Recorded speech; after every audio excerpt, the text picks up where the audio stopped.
Assalamualaikum warahmatullahi wabarakatuh. Selamat sore pemirsa dimanapun Anda berada. Kembali lagi jumpa bersama saya Agus Kadisawang, tentunya di Sawang Kopi Channel.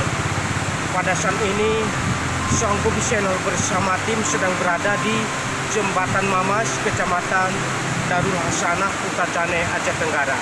Seperti yang kita ketahui bersama, dalam beberapa pekan ini oprik Jembatan Mamas ambruk, bahkan sudah pernah kejadian satu unit mobil kebalik.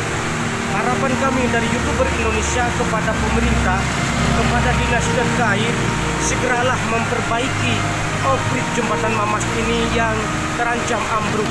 Karena seperti yang kita ketahui bersama, ini sangat berbahaya sekali buat para pengguna jalan. Korban jiwa, harapan kami kepada pemerintah, kepada dinas terkait, segeralah memperbaiki oprik Jembatan Mamas ini yang sudah ambruk.